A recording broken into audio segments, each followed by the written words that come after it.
Pudge, what time is It's time for the Chubby Guys podcast. Woo! By God, we're back. Here we go. How quick was that? Yeah, Look man. at that, Hey, Davis. yeah, I Jumped right in. Yeah, Tyler, we good? I mean, I missed the last one. I'm feeling You did. feeling You good to did. be back. You did. And I was here, though. I represented. Spring. I mean, I'm going to be spotty, guys. Yeah, I apologize. I know. We've talked about it. Scrimmage finished fast tonight. So Did you have scrimmage? No. yeah, we scrimmaged. How was it? I thought it was all right. I don't know. I sat in the outfield. Did you? Yeah, I got to get to that.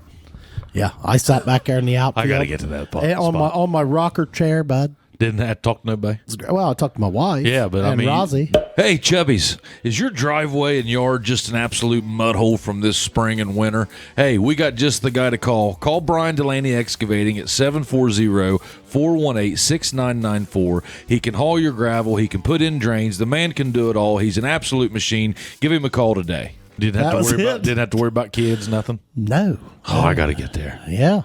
I got to get there. Did you ever coach your boys whenever I was young? No. Didn't have to.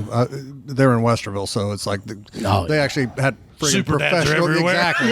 Yeah. I mean, Half they the probably damn had dads played professional baseball, or right? ex-Ohio State players exactly. or something. So, Yeah, I didn't have we had to. we had Steve Little come down here for a baseball camp a few weeks ago, and I was asking him about the differences in Columbus and here, and he goes, Pudge, I would tell you, but you're just not going to understand. Yeah. He said the first time that he ever went up there, and he pulled his Olentangy, there was 5 fields all packed with people. Yeah. You know, and I mean, he said the talent level, just the involvement.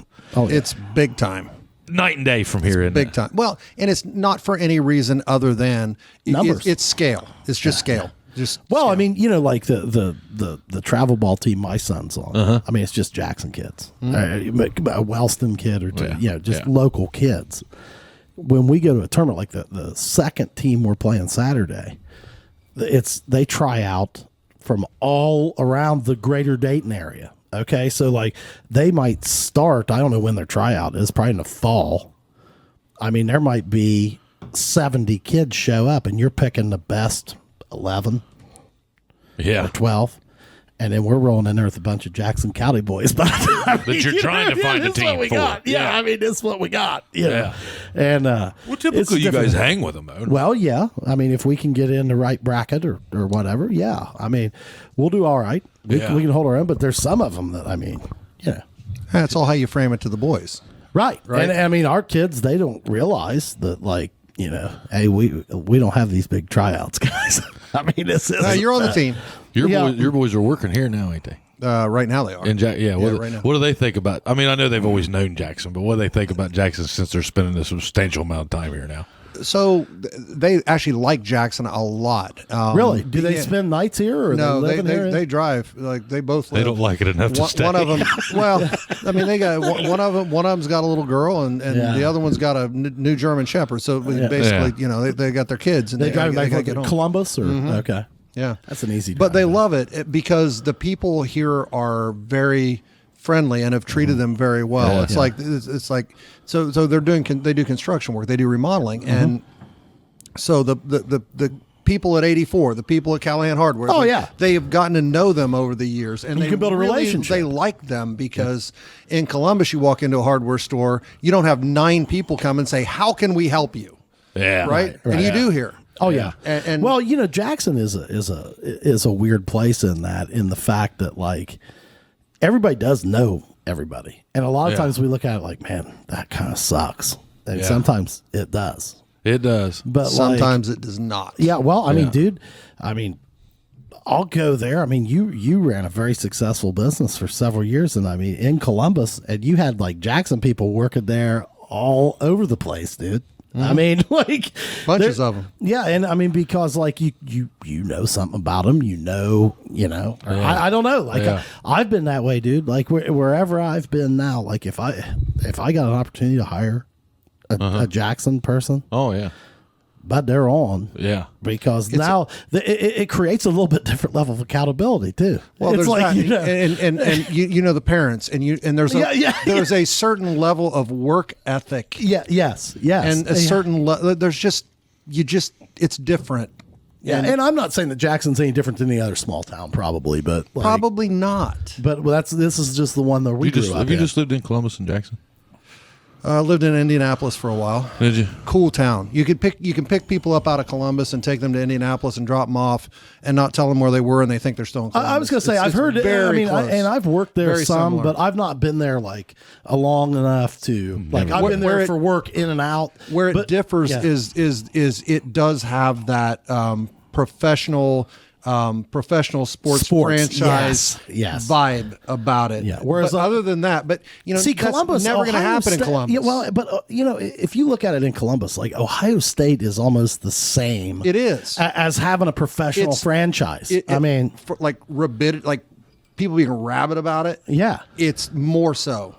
I think it is. So. I mean, and I think it's difficult to compare that around college football. I mean, maybe like Nebraska. It's kind of that way. There's nothing LSU, else there. Georgia. Yeah, I mean, there's a lot of programs like and that. SEC, right. But it's a different animal. But other than that, Indy is very close to Columbus. Well, I mean, it's a cool city. The times I've been there, but and I've always heard that hey man, get a guy drunk in the middle of the night in Columbus, take him to Indianapolis. He wakes up and he still thinks he's at home. Yeah. You feel like that's true? Living in both places? 1,000%. Okay. 1,000%. So I'm pinch hitting tonight. I'm not supposed to you're not even supposed to be. I'm not even supposed to be. Yeah. Thanks for cheers. What's up? Cheers. We're so glad to have you back. I mean, second time guest. Yeah, you're a two-timer. Hey, you know what? At that point, we should start friend of the program. Well, yeah, friend of the program. Yeah. Wow. Okay. Yeah. You ever been called that? You ever been called friend of the program? Such a. I'm not going to answer that question. Well, I mean, I already kissed his ass pretty hard here tonight. Did you? With my typical line. What do I always say about Mike Davis? No man can make a phone ring like Mike Davis. See, Mike, it's true. I do tell people that. Yeah, I've heard that 1,000 times. Yeah. I said the same thing. I've heard that 1,000 times. I appreciate that compliment. Yeah, there is no doubt, man.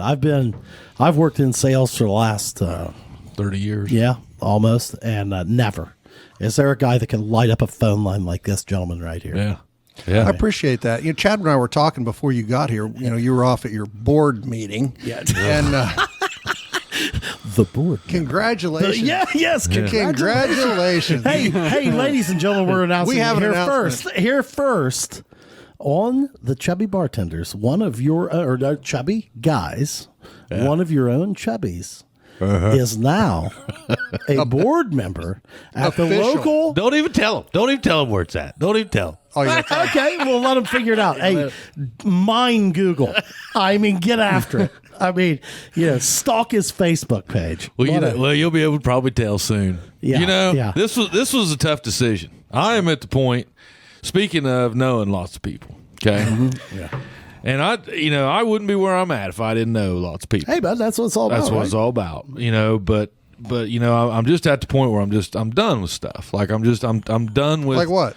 Like I'm done trying to be, and I don't mean this in a bad way. I'm worried about my family. I'm worried about 1546 Irwin Road. That's turning the eyes inside a little bit. Because it just kind of hit me here a few months ago that, or within the last year, probably once I left the bar, and what kind of raggedness that will put on you.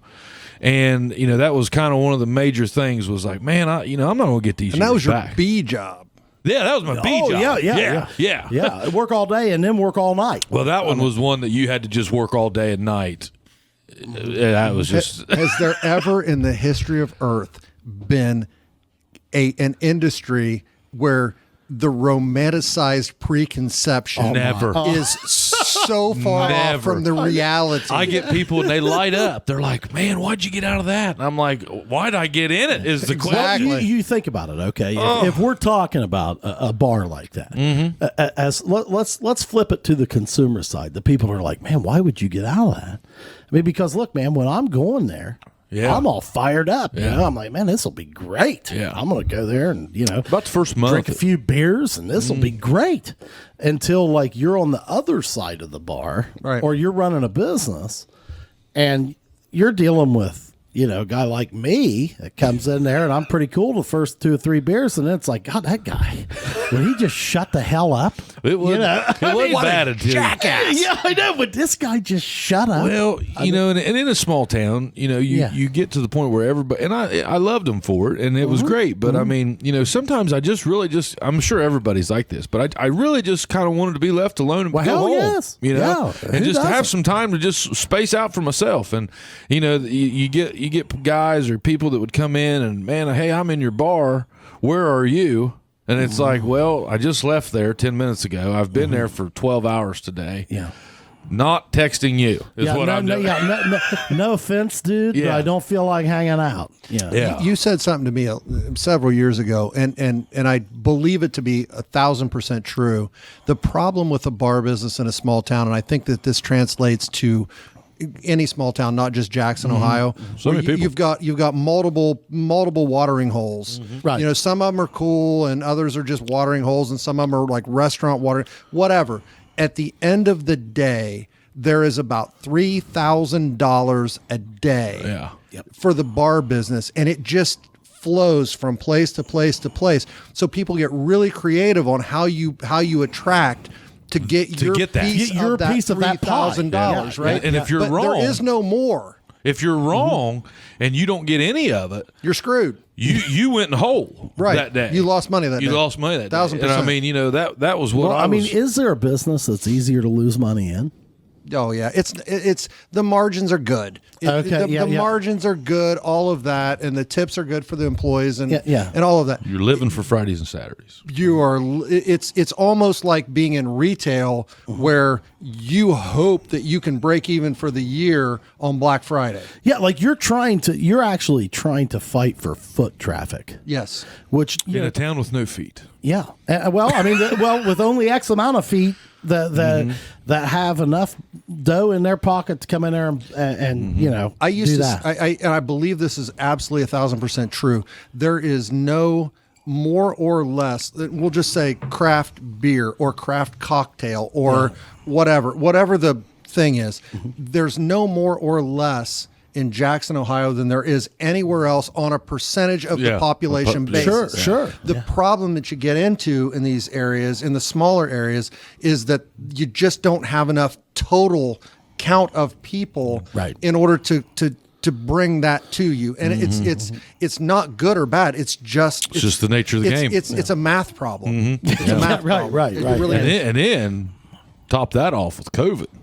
Well, that was a game changer. I mean, no businesses got hit harder than bars, it was probably going full circle on this topic. That was what opened up my eyes. Is whenever COVID hit, actually this started and we had time to just sit around and have a beer. And I mean, how many times did we get to do that before COVID?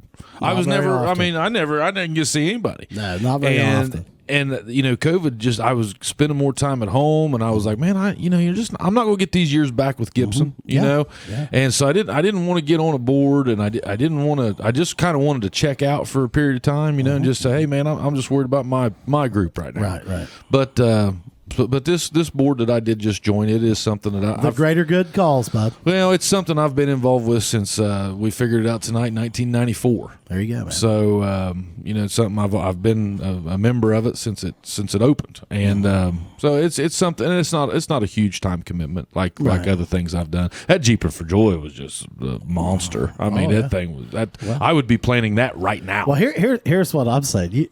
Listen. I know you do well.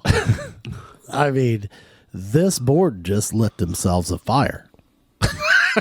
Well, and I'm talking about it in a good way. Events are a common. Yeah, there will be events. Hey, they might need more money. Well, they're going to have it. Because it is you're gifted at it, dude. Well, thank you. And as much as I know, Mindy and Gibson like to have you home every night. I think they could share you a little bit with the community on something like this. And congratulations, and more so, congratulations to the place that just put you on the board. But thank you. I think it's a win for everybody for sure. Yeah, there's no doubt. Yeah. I'm looking forward to it. I'm happy about it. But I'm real happy with my life right now. I'm real happy with it. In the last 14 months, I have made some great moves. You know, I got this building. Oh yeah. I cut my workload in half, and then whenever I did that, this workload tripled. At Guild Insurance, so right. there's just lots of good stuff happening. I'm just happy right now. So I'm gonna shed a tear. You should, Mike. You should. Well, you guys are killing it too, dude. I'm just hoping to get there one of these days. Oh, man. you're there. Hell, you vacation more than anybody else. I'm just hoping to get there, man. Yes, That's all. All right. The next, I tell you what, our next move is, Reynolds. Yeah. Maybe you can help us with this. Yeah. We got to get Tyler to quit cutting his grass. Yeah. Hey, do you cut your own grass, Mike? I got Drew Wiley. Why the hell would I cut? Blasphemy. Yeah. Come on, Tyler. You're the only one. Got a 16-year-old kid living in the house. Yeah. Not a chance. Yeah, see, that's going to be the difference. I don't for mind me. cutting grass, honestly. Oh, I hate it. I despise it. That's the biggest. And I think I was the first one. I was an innovator on this. I was like, you know what, man? Started out on Franklin Townhouse. Yeah. Oh, out there, I couldn't get rid of that house fast enough. When you moved to the country, Yeah, well, that was a mistake. I thought, boy, this ain't That good. was a mistake. Yeah. Now I could do it more effectively. Like I think, I wouldn't mind having that house back with all the space and stuff. Yeah. But I mean, geez, I'd cut that grass the same as he does mine. Oh, yeah. On Westlaw. Well, because I'll never one of the things I'll factor into my next home purchase. Well, how much does it cost to cut the yard? Yeah. Yeah. I mean, Absolutely. but I mean, the thing is, when my work requires a little bit of travel here and there. Okay, and I was coming home, and then I'd be exhausted. I'm there on Friday. That's It's the last thing now you I got to wanna go out do there and mow is the go grass. out, Now, yeah. given my yard takes about 12 minutes to mow, probably. I mean, you could really make fun of me if a guy really wanted to make me feel like a woman or whatever they wanted to do. I'm resisting the urge. Yeah. I mean, hey, look, man. It's hey, I apologize to no one. Yeah. I don't want to cut the grass. I did. That's What are you doing up there at Buckeye? I got a guy. You got a guy? Yeah. Yeah, because we're renting the property some, and so it's got there's sometimes when we can't get up there. Sure, you 2 know, 3 weeks. It's 2 or 3 weeks, and so it's Well, I mean, there are guys there, and Tyler, maybe you're one of them. I think you've maybe made this argument before. There are guys that are like, man, I enjoy cutting. Well, they're crazy and they need new hobbies. If you're listening to this, if you're a part of the Chubbies, and you enjoy cutting grass, I know what headphones are you using? Because I know you're not listening to podcasts. Your motor's too loud. Yep. Okay, so that's a lie. Yeah. huh? I'm listening to podcasts while mowing. Well, then your grass is too short. You shouldn't be mowing it. Oh, What kind of mower you use? Yeah. You just pushing one of those that doesn't have a motor, Surely you don't push mow that. Yeah. no. I was gonna say you got a big yard. It's a rider. Okay, a rider. Zero turn, No, just traditional rider. old fashioned, dude. And you're headphoning it and podcasting it the whole time. That's you're right. doing it. I still think that's bad. You shouldn't do it. I'll send you a selfie next time. One of these times, we're going to get him. Something's going to hook him. He's going to get pissed off mowing his yard. Yeah, but next time you got to buy a mower, go out and spend $10,000 on a mower. You can get a lot of cuts out of that. Yeah. A lot of them. So Yeah, I sold off the whole lot. I still got mine just in case I of don't emergency. have one tool. I you know what? I could not mow my lawn. You don't have nothing to do with. No weed eater. I'd no have to go out and buy nothing. All of it gone. I mean, I'm committed. Has any of these home buyers that you guys are dealing with, have they ever pulled up and said, "Boy, that yard looks like shit"? I don't deal with home. I don't have to talk to. I don't. That's not my thing. I am the guy behind the scenes. Yeah, making yeah. You're doing the media stuff. And the sales management, Making and that the kind of phones stuff. ring, dude. making I the phones ring. guarantee Yeah, it. you found what you're good at, making the phones ring. Do you miss making beer? Yes, I miss the creative part. I don't miss the The business part. The business part. I loved making beer. Yeah, well, I loved. I think you shared with us the last time you were on here. Like you were passionate I about that, and love it. probably still are. Yeah, love I it. mean, yeah. Like it's a super cool thing when you can create something that people enjoy. Yeah. And you get to watch them enjoy something that you that make. is cool. Like Yeah. that's a really cool thing, and not a lot of people do it. But I had a conversation with a guy this week about it. Sorry, I'm not wearing a hat. It's fucking, and it was, the conversation was kind of centered around the fact that is the greatest industry that I have ever seen in terms of cooperation and collaboration amongst competitors. Everybody is rooting for everybody else to do well. That's really and cool, everybody man. will help everybody do well. And I missed that. Like I miss that camaraderie. I stopped up at if anybody gets a chance, and I'm going to give a shameless plug, because this place is so freaking cool. In Granville, Ohio, there's a little brewery called, it used to be a little brewery called Three Tigers. And a cat by the name of Scott Wilkins is the primary owner of the place. And they had this, please, Tyler, and they had this really cool space. And when he was young, he spent a lot of time like backpacking through Vietnam and Thailand. Ooh, wow. Like, and he loved it, and he loved the cuisine, and he loved it. And he came back and he met his future wife, and they went back and they backpacked together through Vietnam and Thailand and all this. It was really cool. So he comes back and they started a food truck, and the food truck led to some investors saying, let's open a brewery, and the food can be your food truck food. Yeah. And then so the next thing, like several years later, they opened this new brewery, and they took the old fire station in Granville, Ohio. Oh my. And turned it into the most badass. It's gorgeous. Yeah. Gorgeous. And the food is 10 out of 10. The beer is really solid, and if you're up by Granville, I'm just going to give him a. Is he specializing in any certain type of beer? Or is he going all over the board? He's all over the board. He's like, you have to be anymore. Okay, yeah. But they used to be. He told me that they used to be 70% food, and 30% beer in this much smaller space, and in the new space they're about 40% beer, 60% food, which is kind of cool. Yeah. So they're selling a lot more beer. They got a big rig. We went in the brew house. It was really cool. And it was one of those things where it's like, I miss those people. Yeah. Yeah. Like, because they're just positive. They're just. Can you get the same kind of a rush if you go out in your garage and make some beer? Like you go out there and just try a new mix and make an IPA, and share it with your friends that come over. But the way I'm going to get the rush is having you guys come over and having you guys try my beer. Yeah, right. Like that is the rush. That's where it is. The sharing of that. That's the thing that I miss. Okay. But can you get that same rush by making a batch or two on your own? I could. I just don't have time. Yeah, right. I wish I did. You're occupied. I wish I did. I wish I had time. You're kind of like me in the fact that a lot of times you take your hobbies and you turn them into a business. Well, there's that, but like, I mean, the logistics of making beer it's a 5-6 hour day. Yeah, right. I don't care whether you're making 5 gallons or they Jennifer and Jamie put in this production plant up here. It doesn't matter. Like, it just doesn't matter. It's 5-6 hours to make a batch of beer. Yeah. And it's like playing golf. Do you have time to go play golf? If you don't start. Sometimes you don't have 5 or 6 hours to go play a round of golf. Yeah. And so it's really hard to find 5 or 6 hours to make a batch of beer. And so that's the thing that I always butt my head up against. I got the gear to do it. I wish I could. And maybe someday I'll slow down. You still like doing it. Love doing it. I love that creative thing. I love being able to do it. But and look, since I got out of it was 3 years ago or so, the industry has evolved at an epic pace. Well, and I mean, even like if you took the 3 or 4 years before that, like craft beer has. It's yes. I mean, the biggest problem in that world right now. And I don't want to make this another beer podcast, but the biggest there's a problem right now with craft beer, and it's called legalized weed. Oh yeah, and it's eating same clientele.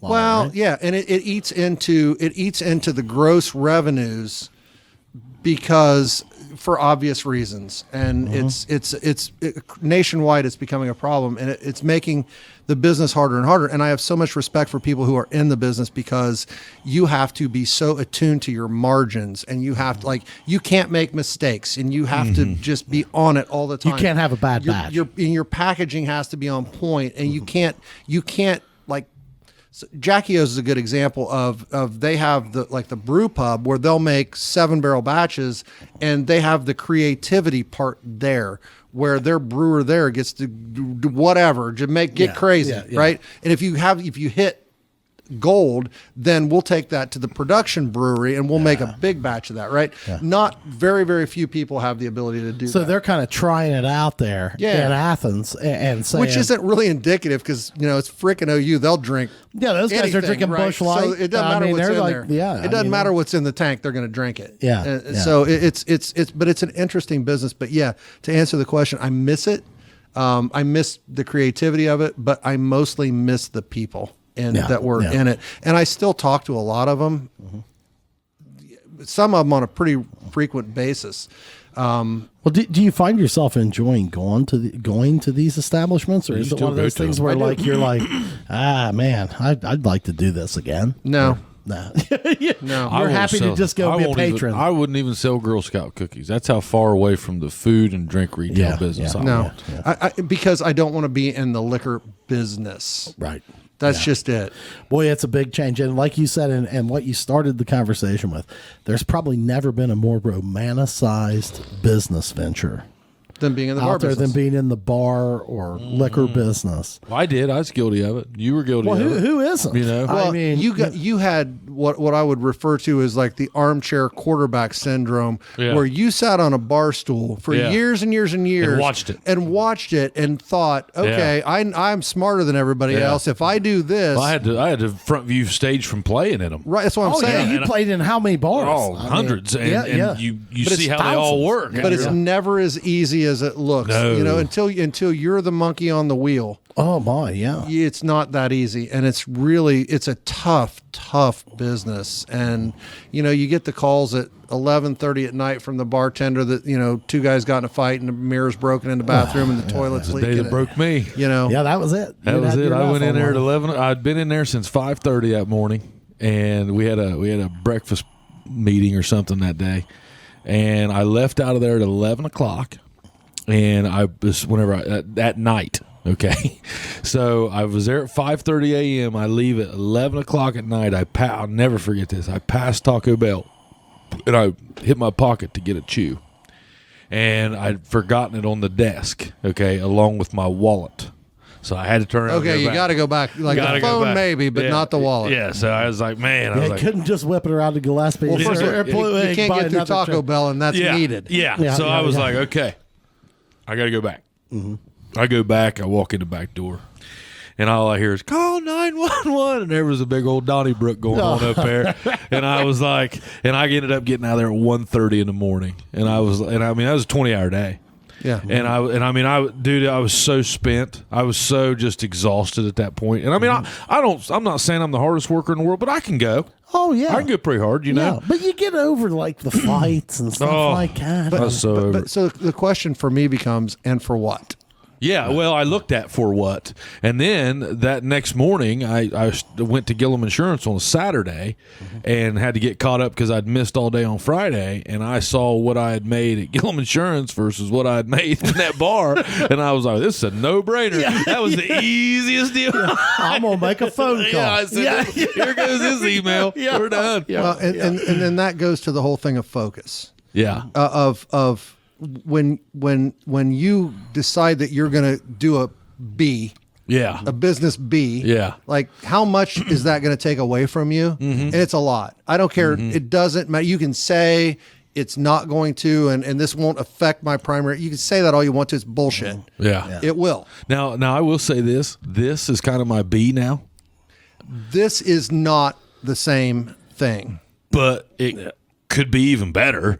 Yeah. And well, the difference in this is like we enjoy. I enjoy it. I need this. Yeah, I need to honestly, podcast. I don't know. Do we call this like a hobby? Or, I don't know that we call it a business as much as we do just. Well, you know what I think is it's the most unique. A business thing. would presume that there's profit at the end. Yeah, there's getting ready to be. Yeah, I mean, if we ever get to there, I don't know, man. Are we gonna start hating each other or something? I hope not. Tyler, Tyler's pretty greedy. Yeah, well, I mean, I can see that he's starting to hate us right now. I'm a pretty angry person. Overall. Yeah, I mean he's seeing all this merch stuff. He's like, I'll tell you what, man. $1 if you can hit it.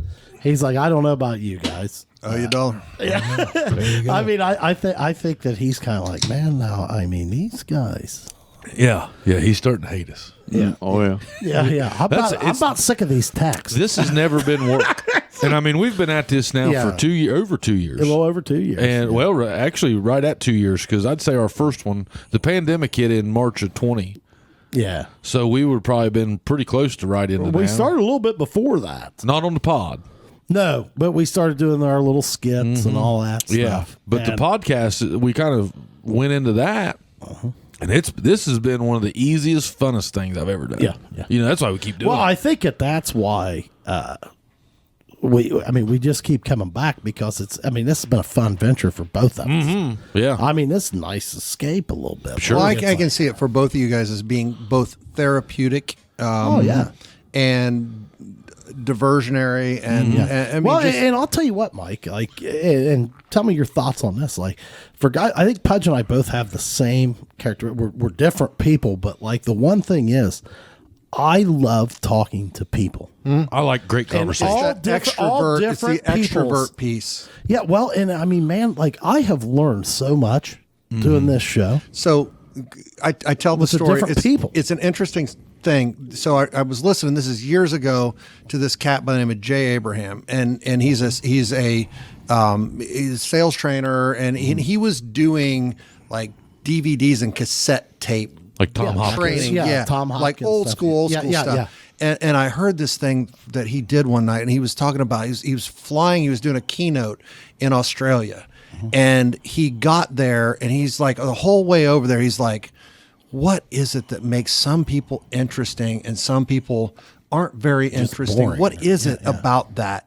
And he had this theory about it, and so he goes to the hotel where he's staying, and he's doing the keynote in the ballroom at the hotel, and he gets there and he sees a cat who was basically the richest person, the most wealthy person in Australia at that time. Okay. And so he didn't go directly to him. He's smart enough. He went and found his number one. Yeah. Right. Yeah. Let's talk to that guy. And More told accessible. him exactly. And he said, "I am doing the keynote tomorrow, and I would like to meet blah blah blah, Johnny blah blah blah, whatever." And he said, "Is there a chance that you could connect me with him? I'd like to talk to him." So he did, and they had dinner together, and they ended up spending the night talking, and they went up on the rooftop bar until like 1 o'clock in the morning talking and had a great time. And he said his theory was, at no point in the entire night did he say one word about himself. He only talked about and asked questions about the other guy. So next morning, they come down, they're doing breakfast, they're in the breakfast line, and the number one comes up to him and says, "I just want you to know that Mr. whatever his name was said that you are one of the most interesting people that he has ever talked to in his entire life." Now think about that. At no point did he say so his synopsis of that was, if you want to be interesting, be interested. Yeah. Yeah. Well, think about it. Is there a human being out there that doesn't like to talk about themselves? Not one. It's one of our basic human needs. It is. I mean, that is honestly, you take it back to its core. That's sales 101. Absolutely. Get them talking, dude.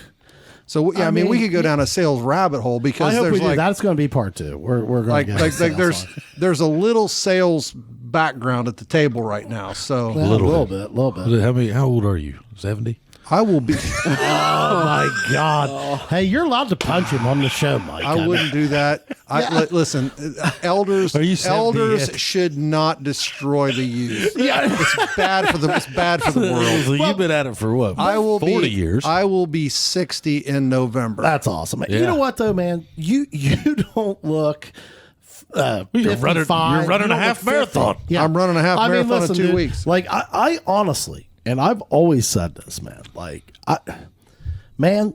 Age is a number. It is. I have never gotten hung up on how old I am. I'm an old guy to have kids as young as what I've got. It's irrelevant. But it's Utterly dude, irrelevant. I don't care. How old are the boys? They're 30. Aren't they? Hold on. Trailing 28 and Derek's 34. Yeah. So that's the big question in my house is if we're going to have another. That's completely wrong. I am going to get my ass kicked now. Are you? I'm utterly completely wrong on that. I don't. But they're, Tell them not to listen. yeah, To the first part. They're so they are they are like they kind of get the philosophy of all of that. And my philosophy has always been, and I joke about this, and it's true, and I tell Kelly this all the time, like whatever the top number is, 59, 60, whatever, it's always going on 14. Right. Like, like that's the truth. And I will never change that. And the minute that I succumb to, and I've had friends in the past, really good friends, who have reached a point, and I don't know what causes it to happen. Yeah. But it does. Like one day hit a they're just milestone like, and then they're just like, depressed or something I'm like- fucking old. And I'm not, and I'm old, and I'm not going to have fun anymore, and I'm not going to go out anymore, and I'm not, and I'm looking at this going, why would you do that? Like, why? Yeah, dude. Like the way I look at it is, yeah, man. I mean, I guess I probably am old, but I'm gonna push this fat, ugly body as hard as I can. Dude. Yes. We're gonna go. I'm gonna suck the marrow out of it. I hope I don't just feel- fall over. I don't feel. I mean, Jimmy Buffett had one of my favorite songs from him, and I know you're a fan. It is. I assume you've heard the song "Growing Older but Not Up." Absolutely. That's And that song, my calling card. that song speaks to me, dude. Yeah. I've never heard that. I'm growing older, but not up. And I mean, it's never been more true than in my case. Ask my wife. I mean, she feels like she's got 4 kids instead of 3. Like his brilliance as a songwriter really shines in that song because like that is a good line, but that's way not the best Listen line to the of whole the song. song. Oh Yeah, my yeah, God. yeah. Listen to the it's whole like, and the older you get, the more you're like, yep. Yep. Oh, it's funny, man. Like there's so many Buffett tunes that I listen to, and I won't go down a Buffett rabbit hole. I know you're a huge fan. Huge fan. One of the best concerts I ever went to. I think you sponsored the event, man. I mean, it was awesome. But like, I didn't used to be. Like I used to be I'm not a like Buffett this fan. super serious, like all business all the time until my brother Jeff died, and he then, was a massive Buffett and fan. that's what got you This into is in it. the like he was a fan in the 70s when he was on board. like I mean, before Margaritaville store in Key West existed. Like he was an early adopter, as they would say. one of Al Cornbread Collins's best friends. Oh, Jeff Davis. oh my God. Yeah. But I mean, I mean, you look at some of that. Like I started listening to Buffett when I was like a teenager, right? And you like all the songs, you get into it, songs you know by heart, you learn all those, then you take a deeper dive. But then now you look back at it when you're, in your 40s and 50s, and like Little Miss Magic. Yeah. Even A Pirate Looks a 40. All that is all that super stuff meaningful. you're like, wow. Okay. So he just did like a 2. I'm into vinyl again. So it's a 2 album set, right? Yeah. It's called Songs You Don't Know by Heart. Right. my. So he I went didn't back even and know that. redid all of those old songs acoustically. And what was cool about it was he had his youngest daughter like film him, and she kind of narrated all of it in his studio. She's like talking to him, and he's like, I don't, he doesn't remember the words to him. And he I has bet to go that's back. unbelievable. It's awesome because it's like, that's life, man. Yeah, that's I know, life, I know, right? And he still can play them and sing them.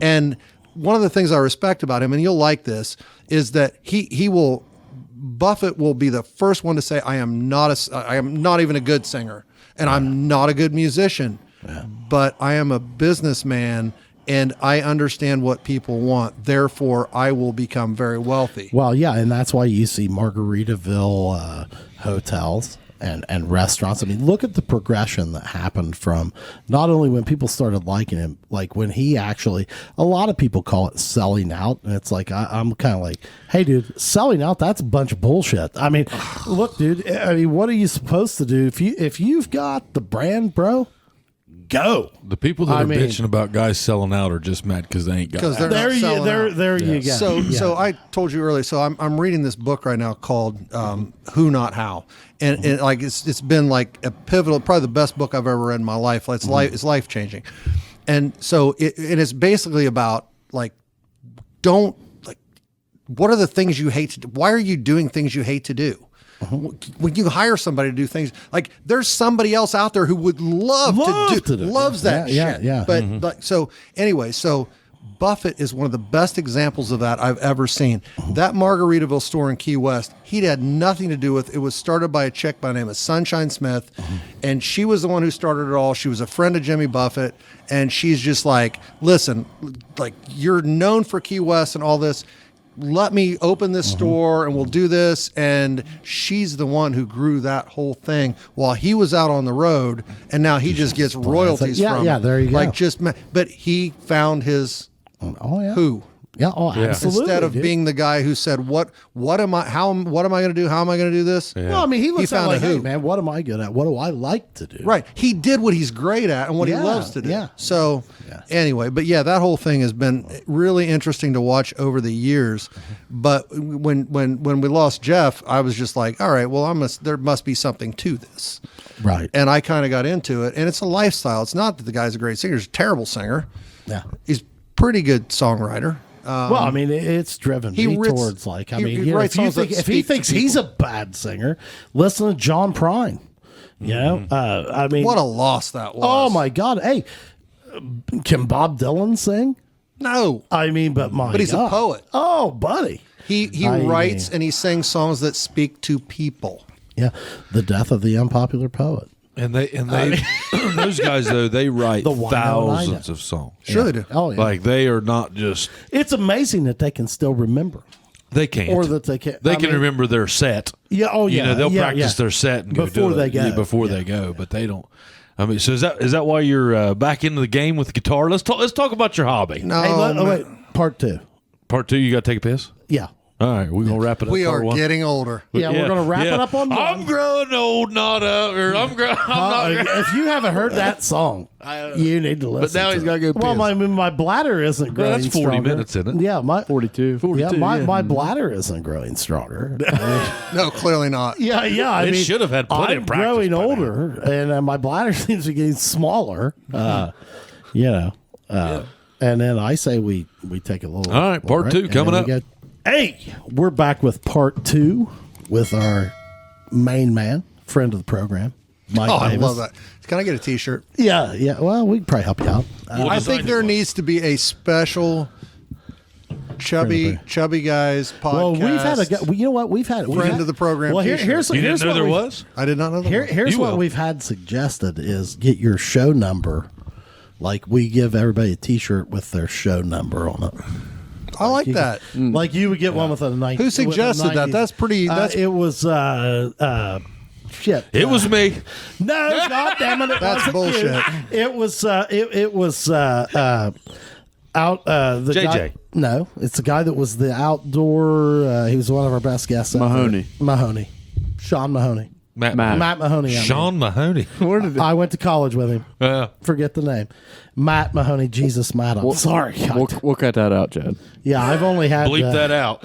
7 must be second the dump four of us. button. Yeah. Well, we know 7 seconds. Do you miss the radio part? I do. Do you? Hey, do you want to help develop your child's athletic ability? Or maybe you want to get off the couch and make yourself a little bit better. They earn the day at AP Prep. Look them up. apprep.info. Hey, are you a business owner looking for insurance coverage? Give this guy a call. You know him. You trust him. Jason Gillum, Gillum Insurance, 740-395-0190. Yeah, it's fun, isn't it? So here's the thing about that. When I came back, I had the opportunity to do that, and there was some blowback from it, and that's okay. But what that was for me was an opportunity to spend an hour a day with my dad. That a lot of people my age don't get that opportunity to spend that quality time doing something that is interesting to both of you. And all he wanted to do was talk about politics, and he's super uber conservative, and that's fine. And I'm way more on the I'm conservative. You're just doing the show, man. I'm conservative economically, but I'm liberal, and I don't give a shit. You do what makes you happy, right? Right. But we both respected each other for that, and then you got Jennifer in the whole thing. It was that was an awesome time. Well, and what a great way to kind of come back, man. Because I remember you came out and you owned it. You didn't apologize. You didn't You weren't afraid to talk about it. You didn't hide. It happened. It was real. So there's no sense. You didn't hide. You can't bullshit about it. And you just went at it. And I got to think that, like, really, what a great platform that was, probably to just kind of, we talk about our hometown, you kind of came out, you did it, it's over.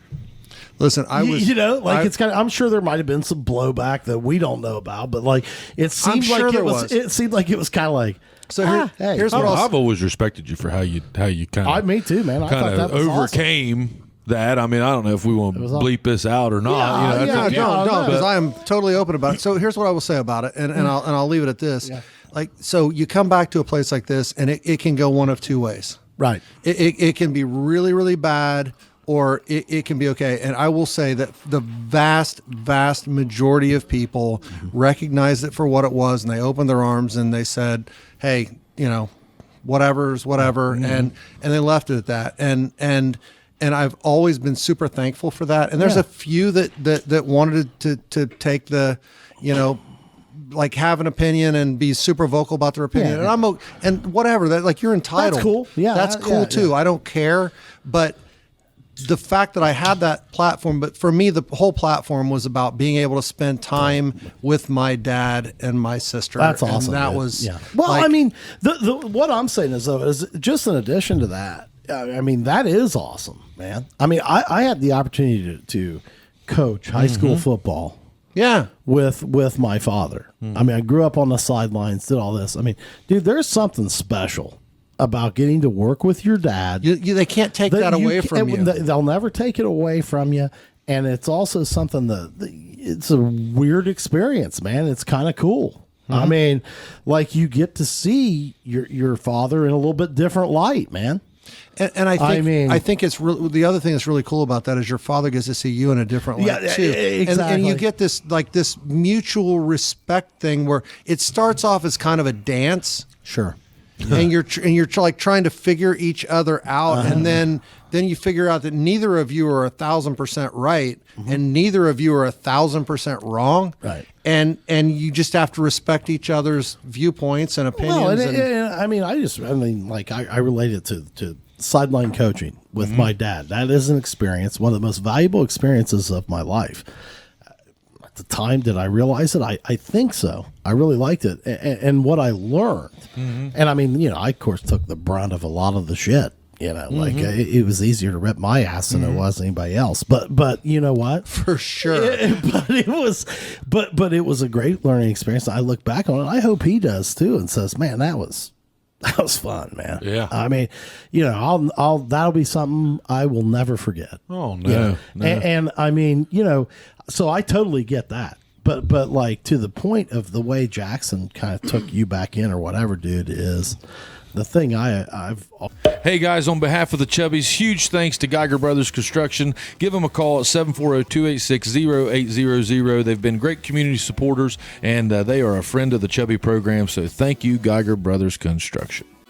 My God, as a parent of an 8-year-old with a family and moving through life, the best thing I ever did was download the McDonald's app. What a breeze. Order for your family. Pull up. They bring it to you. Easy. Download the app today from McDonald's. Always admired is, man, you owned it.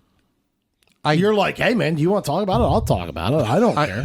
It happened. I mean, real. like what? A lot of people can't gloss over. A lot of people can't gloss that one over. Well, I think a lot of people will be like, "Hey, man, I'm not going to talk about that."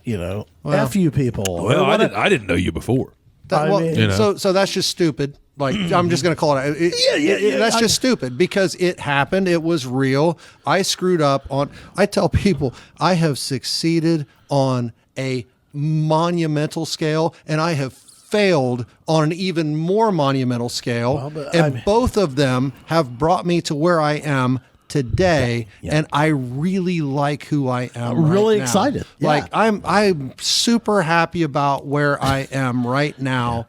Like, Kelly and I are awesome. We're doing well, like, and I don't mean in business, but I mean like everything. Dude, everything. We are super happy together, and we're like, she is my like I would wish for anyone to have someone that they feel about like I feel about her, and I think she feels about me, because it's like it's a great thing. Oh, dude, I'll tell you. I mean, I'm on my second one, and I'm gonna tell you what, that's a game changer. When people understand each other. I don't recommend going to the second one, by the way. Yeah. Oh no, I'm not. I'm just saying, Mindy, we're not endorsing that. Not endorsing that in any way, shape, or form. No way, man. No. I'm just good. saying I'm too that, lazy. like- I always said if it ever happens to me, boys, I'll never do it again. Oh yeah. Well, you guys will find my ass out west somewhere. If I had $1 for every time I heard that bullshit line, and you know what, Mike? It's not true. I mean, now listen. I mean, you guys will be fine. I'm not worried about that. I'm just saying though, there is something to be said for.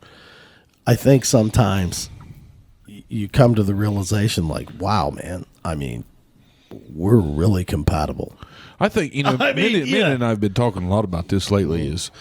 Is being in a relationship and being happy and the things that you need to really work on is a lot of times make sure that you're not being on defense and one's on offense. Right. It's very important that your team is your unit. Yeah. I'll tell you right now, kill the scoreboard. Yeah. All right. Like I don't. I mean, my God, they're never going to put me on for relationship advice. But listen. If I could say one thing that makes it somewhat successful is have fun together, and B, kill the scoreboard, dude. Yeah. Of each other, you mean? Yeah. Like, hey, man, who's doing the laundry? I kept the kids last night, and you kept them this night, and I mean, who's doing the laundry? Yeah. And, I get, sometimes you spent. Oh my God, you spent $40 on buying beer, and I spent. You know what, dude? Yeah. Throw that away. Throw that away. You have to. Yeah. You have to throw that away, and you have to. And don't mention that your house is under attack by Amazon and shit like that. Just kill the scoreboard. Yeah. I mean, and just hey, man, we're hey. Well, home team, baby. We're kind of we wanted to take part 2, and we want we wanted to talk about sales. Yeah, and that's what we're going to. And I think the three of us, especially not grass cutter over here, but because he's not a sales guy. But probably I mean, why he's still cutting his own grass. he killed his scoreboard a long time ago. Thank God he's not, because the world needs all of us. Yeah. But whenever you're a guy in sales, or especially sales, but if you're a highly functioning person that you have to eat what you kill. A lot of times you can get to micromanage in your own life. Oh, I know. Because you have to micromanage everything else in it, and it's just by default. And that's one of the things that I've tried to work on in the last couple of years is just, and it's hard not to take it home because I'm so passionate about it. Well, I'll tell you what, man. I think you got to look at it like this. I think you got to take it to 31,000 feet. And if you're really looking at it, man, is not everything in life, okay, in different ways or whatever, isn't everything kind of sales? Oh, everything is. Tyler's in sales and doesn't know. He doesn't know. Everything in life is sales, from the time you try and get your kids out of bed in the morning there you go, buddy, until you try and get your wife into bed at night. Yeah. Everything in between, it's all sales. Yeah, what's your sales style? Yeah. And mine varies from day to day with my kids, and it should be better. That makes you a good salesman. Well, yeah, I mean, it varies because you have to recognize. Sometimes you have to go for the hard close, right? Sometimes, sometimes you have to do the hard close. Sometimes you have to do the soft close. Yeah. Sometimes you have to do suggestive close. Right. It just doesn't matter. Right. And the good ones know how to adapt. Absolutely. Well, let me tell you something, man. I'm going to throw this out there. Anybody that's married to a male. By the way, relationship advice from the Chubby Guys podcast. Yeah, here I go. This degenerated, and it's such an epic. If we could get somebody to marry our fat asses. Dear God, well, like, look, man, I've convinced 2 women to marry me. I convinced a hot one. Yeah, I got a hot one with a pension. And benefits. Yeah. I mean, well, so do I. Eat shit, world. I got you. Yeah. Well, I'm going to tell you this right now, though. When you want to talk about base sales, what it's all about, like, okay. And this is my argument. Everything in life is sales. Everything. I mean, the easiest thing to relate to is like relationships, right? Like, okay, let's say I don't care like whether you're married to a man, a woman, whatever. You go to the marriage. Man, that's a big close right there, dude. Oh, that's the close. That is, and don't tell me that you just stroll in there without selling yourself. And, that's a long play. Oh, yeah. The policy service is where the rubber meets the road. Oh, buddy. I mean, the long term. It's a long play. Yeah. I mean, hey, listen though. The thing is though, nobody gets together without that. I mean, hell, our friends. Mm-hmm. Like we gotta sell each other that we're worth hanging out with. Sure. I mean, it's just part of human nature. It is. When did you get into sales? What age was you? I was 24. Well, so my first real job was beneficial, and that was when I was 18 years old. So that was back in the hucking and bucking 18-19% days, wasn't it? Yeah, oh yeah. Beneficial, probably like a good rate. The first mortgage loan I ever made was at 21%. Yeah. No shit. What year would that? It was have the been? second mortgage, 1982. 1982. Wow. What was the that was the beneficial, which I would maybe call the secondary market. That's a mortgage rate at 21%. It was a second mortgage. It was it was like a $35,000 second mortgage on a house. Listen, my entire life was built on like learning these fundamental sales skills. Sure. Of like 1, 2, 1, 2, 3 feedback type stuff. Well, like, not even like the technical sales skills, but just understanding that sales is nothing more than a couple of things. Sales is nothing more than recognizing what the person on the other side of the equation wants. Right. Like, and finding a way to be able to provide a product, a service, or whatever it is that is a win-win for both sides. Yeah. Right. And so I understood that very, very early. And the other thing that I understood was that it's not fucking easy. Yeah, and that you sometimes have to eat a mountain of shit. Yeah. To win. Well, and here's the other thing, man, that I think, when you're talking about sales, in my opinion, rule number one, show up. Yeah. Well, and I mean, there's so many people out there that don't give themselves a chance in sales, and that's what you got to realize. You're competing against a lot of guys that don't have any zeal, man. I mean, they're not even going to show up. Yeah. Like, so I got to get the first thing right. Right. Is I'm gonna place myself. I'm changing my number one to that. Yeah, I'm gonna give myself an opportunity. I'm gonna show up because my number one was always like the most basic rule of sales is if you don't ask for the order, you're not going to get the sale. Well, I think it goes before that, man. Right. So, but what you just said is like, but you got to show up first. Right. Like hey, look, dude, if you think you're going to lay in bed till 10 o'clock. No. And now I don't know what business you might be in. Maybe you can in some of them, but listen, you better get Monday right. And you better get your ass out of bed and start talking to people. And you better do it all day. You better create a process, and you better stay in that process and pressure the process and not yourself. Well, and there's also stages of. Oh my God! I mean, look, I look back because I've been in the same industry now for nearly 20 years. Yeah, and I look back, going back to you and I'd been there 4 years before you. Oh yeah, dude. You came dude. in. I was dispatching fucking 911 calls. Yeah, but I mean, I was on my ass. But I looked at it like I look at it now on where my sales are, and this just happened to me. You guys will appreciate this. This just happened to me 2 days ago. Like I had this phone call, and there are those phone calls that you just dread to make. Oh yeah. Okay, and I was like, God damn it, I don't want to do this, but make them early and get them out of the way. I started doing that years ago. Like if I had some shitty phone calls, let's get this out of the way. I had a guy tell me one time in sales training, and I've applied this to my life. Okay, shitty or good. Okay, do it now. Do it now. Get it out of the way. If you put it off, it's going to stack up on you. You saw it happen to me when I worked for you. I mean, until you learn that, hey, listen, man, act now. Yeah. Good or bad. Yeah. You'll fail. Well, I mean, if you'll wait a week, And guess what, bud? You just you're made it done. worse. Your You just made it competition worse. isn't waiting a Yeah. week, dude. They're not waiting an hour. Yeah. They're not waiting 5 minutes. And I don't necessarily get into the competition aspect of it so much as with myself. You know. Well, yeah. I mean, that's But where it starts. go back to where you were going. So I made this phone call, and it happens every time, and it's that shot in the arm.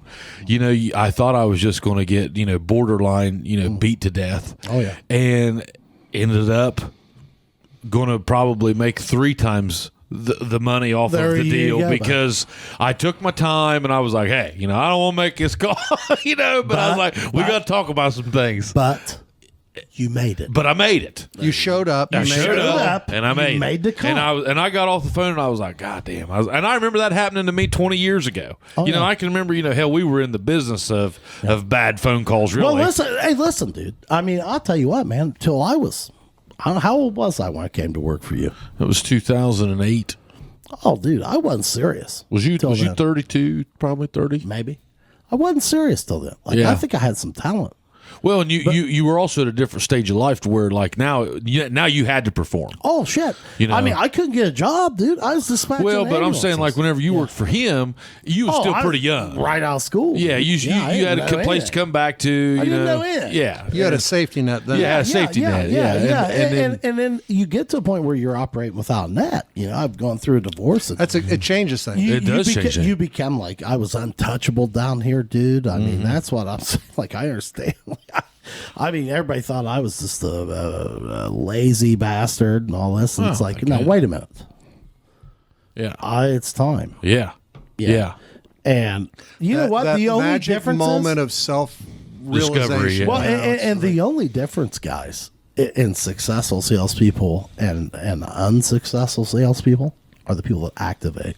When they show do up. it. And they don't wait. Successful people, You know what? get off their ass and they do Yeah, it. because a lot of your competition, what you got to look at is, man, if you look at it, and this is my opinion, you guys can argue with me, and this is what I tell a lot of my reps when they're getting started is it's like, hey, look, man, you're going to have good days and bad days. And I really don't give a damn if you made any money today, but did you get up, get after it, and go? What was, was your day positive or negative? Yeah. Like, did you let yourself get punched in the face and say, Everybody wants to focus on results, and it's activity that leads to Activity accomplishment. wins. Activity leads to wins. accomplishment every time in sales. You And show me a guy that'll give activity, and I will show you a guy that's winning. it's interesting in to watch real estate. I don't sell real estate. That's not my thing. I can't do that. But you've probably seen winners and But I losers. watch, and so like Kelly is one of the most like talented, like fundamentally correct salespeople I've ever been around. Right. She fundamentally gets it, and she does the right thing. O'Boyle is like ridiculous. His enthusiasm is infectious. Kendra Gamble is technically like her sales skills are technically so solid, right? So I watch all of this, and then it goes back to, and this is the thing I always harp on. So you look around at who's around you, and I got to give props. Like, I'm a big give props guy. So Nia Henry, Sure. fucking love Nia, right? Because I've known her for probably 40 years. Sure. But at the end of the day, what I tell our people, I remind Kelly this all the time, and I remind Chris and Kendra, the person who talks to the most people every day and tells their story is the one that's going to win. There's one who and wins. Nia is in that damn car driving around all day, every day, talking to people on her phone, and that's why she is so successful. Would you disagree with this statement? I mean, I say activity wins at all costs. I learned it when Every I was time. working for you. 1000%. And here is the thing. If you can face rejection and continue to go, okay, just go. I'll tell you what, man, you could go out, and if my best competition that's making a lot of money is talking to 5 people a day, but I'm talking to 20, even if 10 of the people that I'm talking to tell me to go fuck off, I am still going to win. Because you know why? I've got to make myself, I got to set the mindset where I'm willing to do what most people will not do. Absolutely. And that's succeed. how you win. So that whole piece right there is absolutely correct. But I heard a podcast on this the other day on the whole rejection thing. And the guy was like, and this is a guy who, he's a Keller Williams guy, and he runs one of the largest expansion teams in the world. Right. And he had a horrible home, like his family, like as a child, the shit he went through, no child should ever have to go through it. Sure. And so how he counsels people is on rejection is somebody tells you no, they don't want what you're offering today. That's not rejection.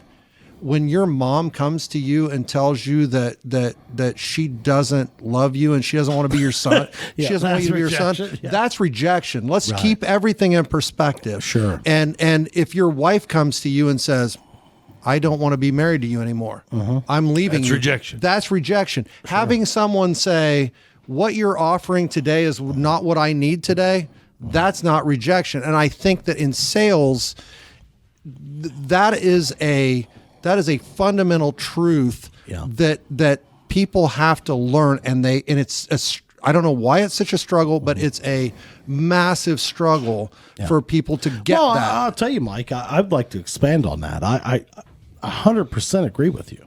And my thing, one of the things I talk about with my people is, hey, look, man, thank you. You Tyler. know what? When somebody rejects you, like you get a no. Maybe it's a not now. Maybe it's you know what? We don't know what the hell's going on in their life right now. We don't.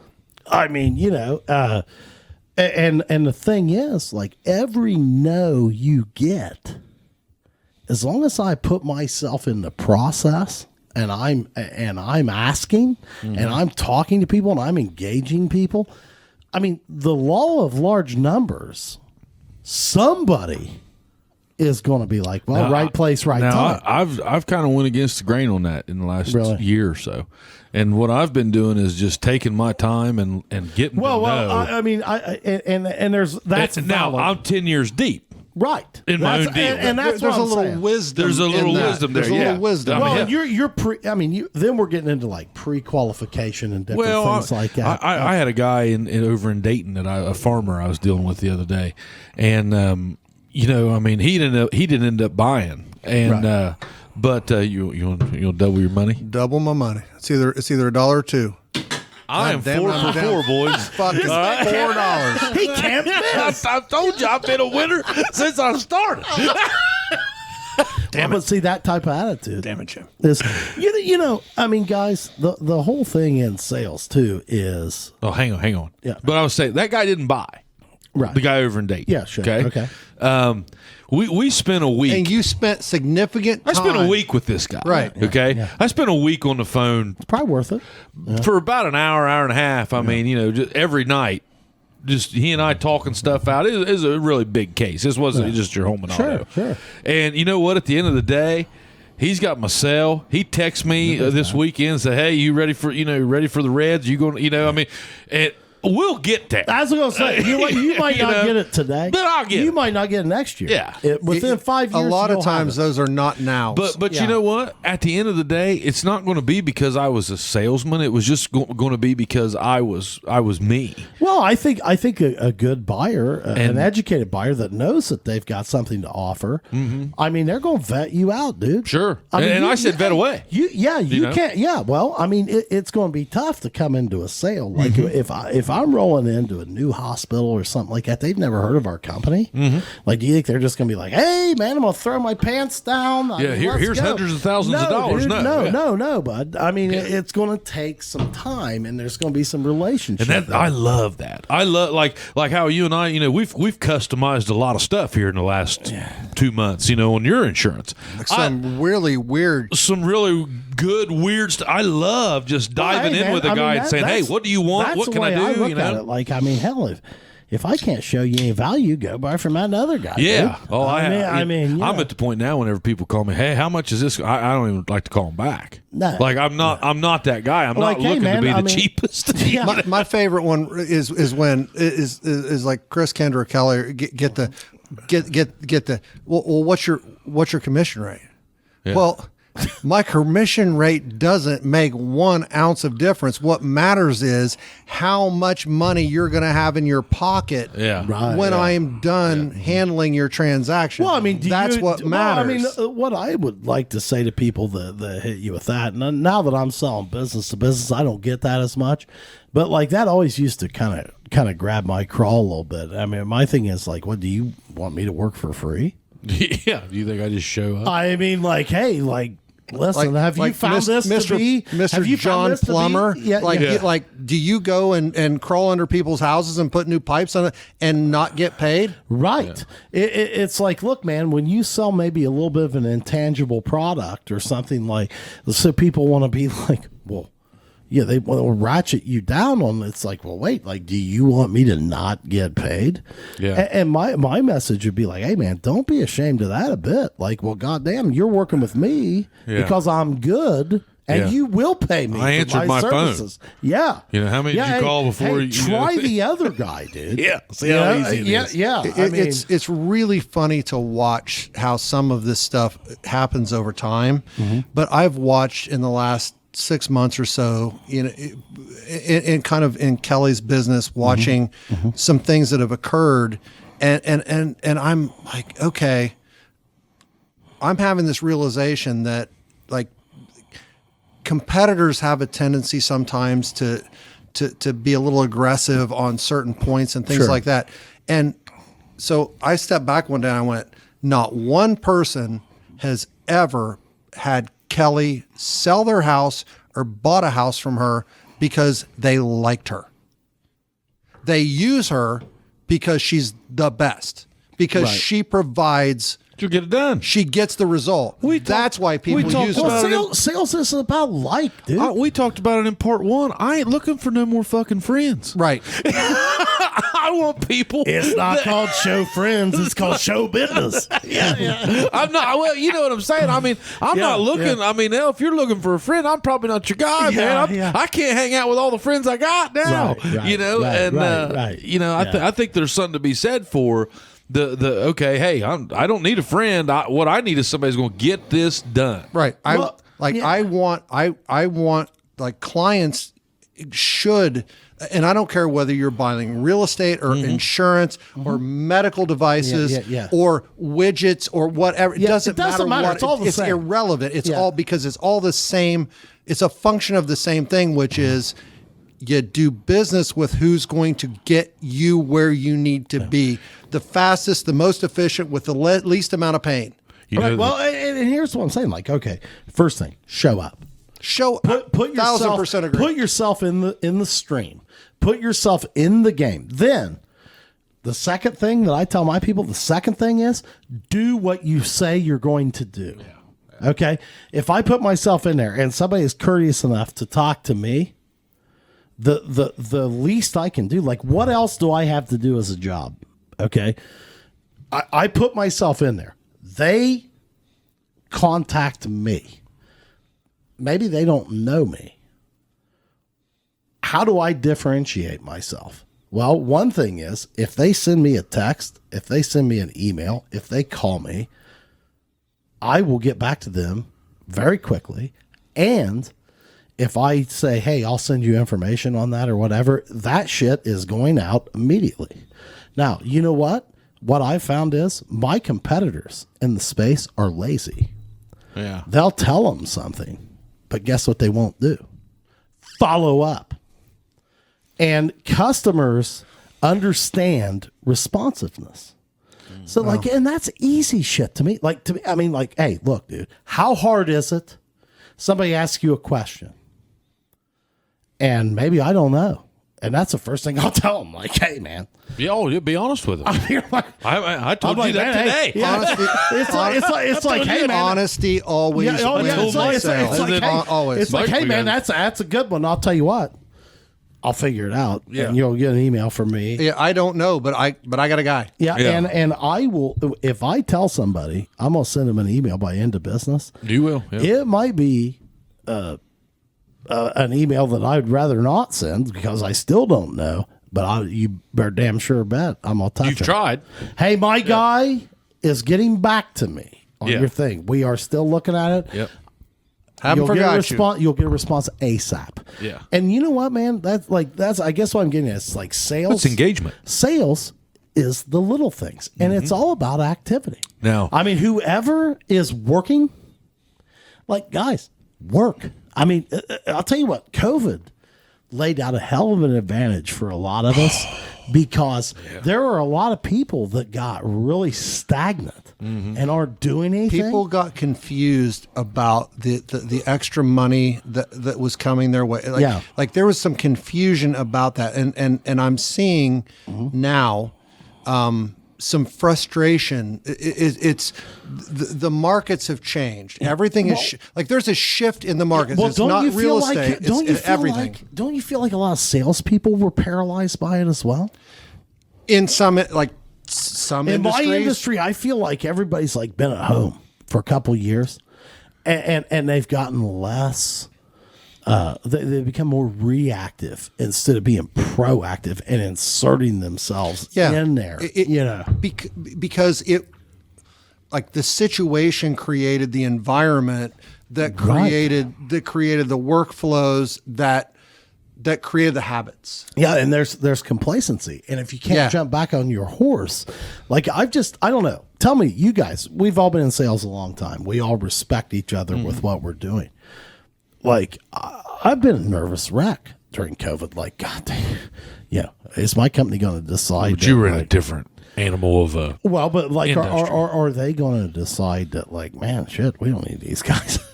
We do all this online. Well, yeah, maybe. But what do? You got to be proactive. I mean, what I've been telling my guys is like, hey, man, you got to be aggressive. I mean, not aggressive towards your customers, aggressive towards yourself. Get off of the couch.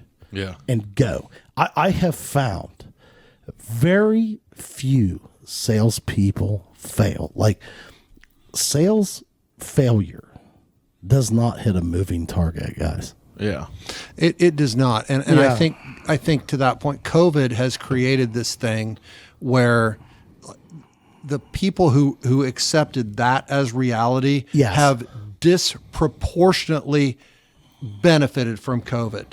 Yes. And the people who adopted the philosophy of the COVID, I can't.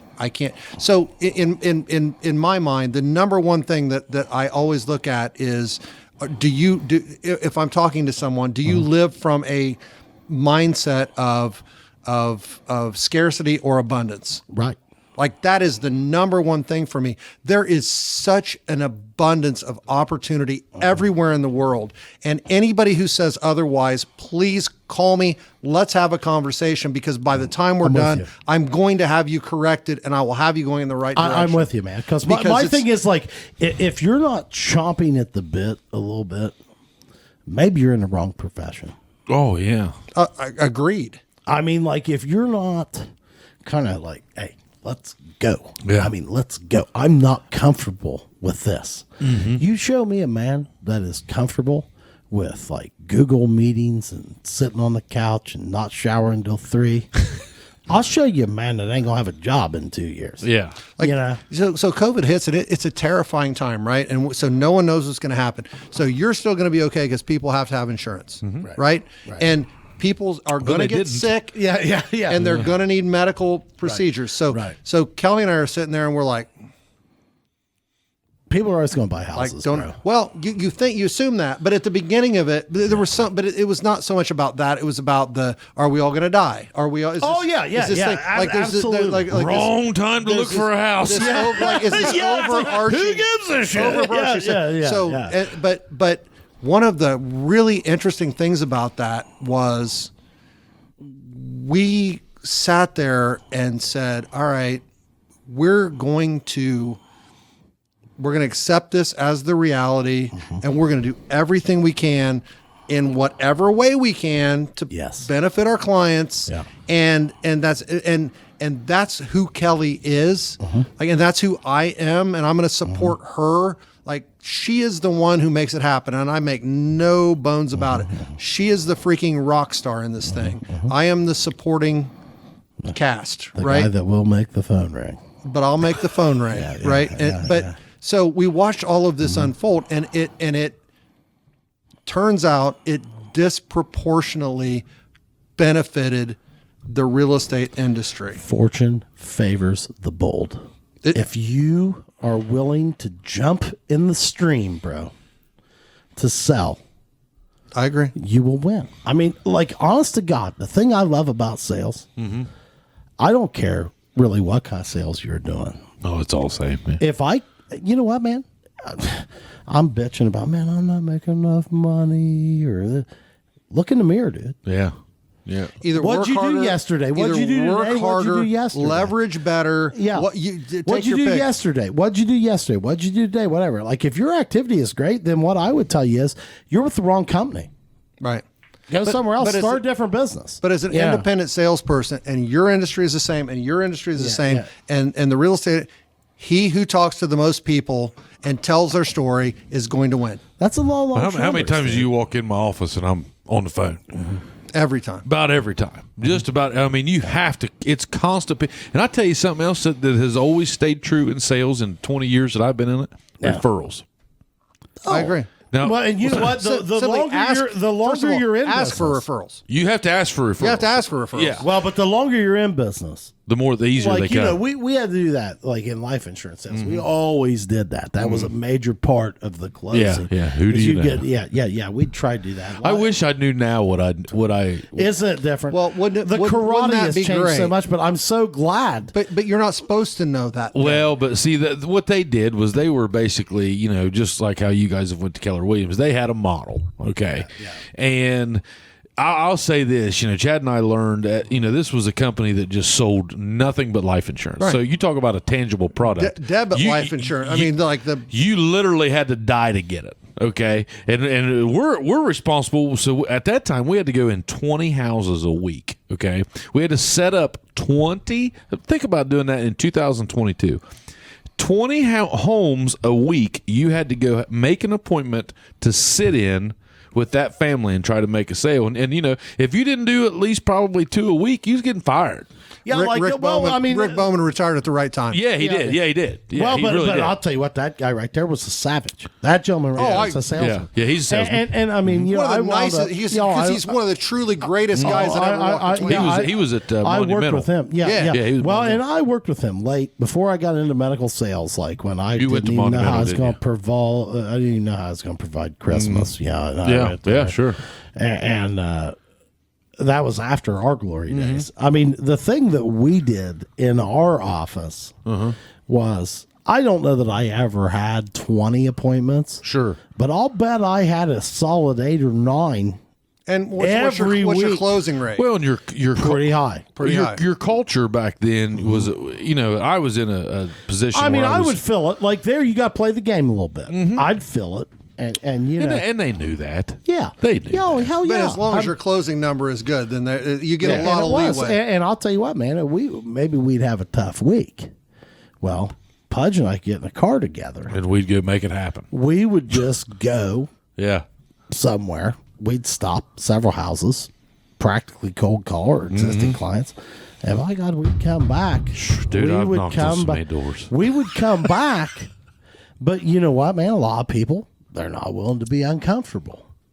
Yeah. You got to be willing to be uncomfortable. So that discomfort is in our head. It's Right. not. It's not because you knock on somebody's door and you say, "Hey, have you got a minute?" Do you think there was one client that we ever went to see? Now, that's an interesting proposition. Right. Was there one of them that was like mad that we came? No.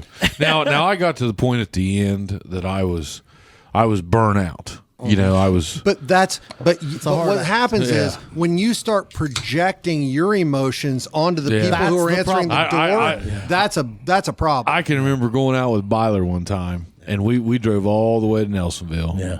And I probably lost my cool. Like, you know, I had this guy that was just, beating me to death. and you just had enough. And I just had enough, and I mean that was and I knew then it was time to look for something else. Yeah. Everything, See, everything has a season. Yeah. Everything has a season. Yeah. It does. And in sales, I think as you evolve, you realize, like, hey, look, man, this is not. Well, gonna that be would my never gig happen to me long-term. now. No. Because now I'm at the point like I have that Well, Pudge, dialed in before I ever get there here's now. the difference, dude. You're established, And I'm 40. now. But you're established. So much Back of that is then, wisdom, though. It's like when wisdom comes from getting your ass kicked. Oh, no, and Wisdom that's comes from losing. That's what I mean. Like you got to look back on that and say, like, man, boy, we took some shots of the teeth. Jesus. But you know what though? That makes us better what we do today. Yeah. I So mean- now, whenever I go, if I do that now, I'm going to have all that shit out of the way Right. by the time I get there now. And like, hey, if you're Hey, just we'll learn how to pre-qualify, man. Now, I'm not driving out there to pitch you. No. I mean, that's already No, out of hey, the look, woodwork. dude, hey, you're look. going to sign papers. I'm going to build that Well, relationship hey, and bud, sign papers. Hey, here's and, the difference. I mean, at that time, we're doing anything we can make $1,000 a week, bud. Oh yeah, that was a different day. Yeah. I mean, I remember you and I had one of my bigger sales. We made was it 26,000 in about 15 minutes. That was a good day. Yeah, that was a good. And I can remember. Still one of my favorite sales. Of all Me time. too. I mean, Me too. Those are Hall of Fame sales. That was, and we drove to damn near West Virginia to get it. No, we did. Doesn't matter. We did, 'cause- yeah. Fuck it. Who cares now? Yeah, we signed it in Ohio. We but- signed but- it. but- Well, if but- you remember right, we drove to West Virginia. We made the pitch. the guy's from Jackson. And then God rest his we had soul. to come back over across the river to sign the Sign it. deal. Yeah, because Nothing wrong with that. And hell, he do what you even gotta bought her do. dinner. Yeah, he did. Yeah, He didn't know. Yeah. And then, boy, did we come back drunker than a couple with of the hard-ons. Well, so sales at the end of it is really, and I've evolved. Like I feel like I've evolved as a sales minded person, and it's not so anymore. My whole attitude is nothing more than helping. Sales is nothing more than helping people get what they want. Yeah, because nothing you more. know what? There is an evolution. Like now, you don't have to feel like such a killer out there. And not But that you people ever can did. I'm feel not, I'm you not trying to saying- get in their pocket. Like if you're trying to get in their pocket, they know that. They know Yeah, that. right. They know They know that now. that, and that's right. not sales. That's being an asshole. Yeah, right. But and there's an evolution, and now you're not Agreed. worried about every sale, dude. You want the customer experience to be outstanding. Yes, 5-star every time. Yeah. And I mean, I think you can kind of get to. So, like, funniest sales story ever. Okay. Go round robin. When I left Beneficial, I bought into this franchise called Great American Floor Care Centers, and they sold TriStar vacuum cleaners. Ooh, nice. So one of the advantages to that was the sales training program for this was epic, technical. Dude, it was the same with those rascals. Like they were Technical in. sales skills, like every potential objection, every closing, all of this, massively solid sales skills. So the thing about that was, and it's the vacuum cleaner business or the knife business or in-home sales or whatever, right? And so it's all about you recruit people and you promise them something, and then you get their friends, neighbors, relatives, and whatever.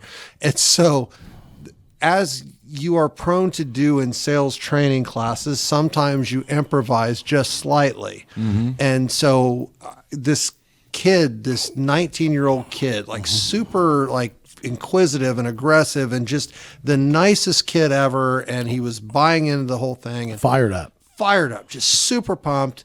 And so he kept pressing me on well, what if he says this? And I said, and I just turned around, and this was definitely not in the book, but I turned around and I said, you look at the husband and you say, sir, did you love her when you married her?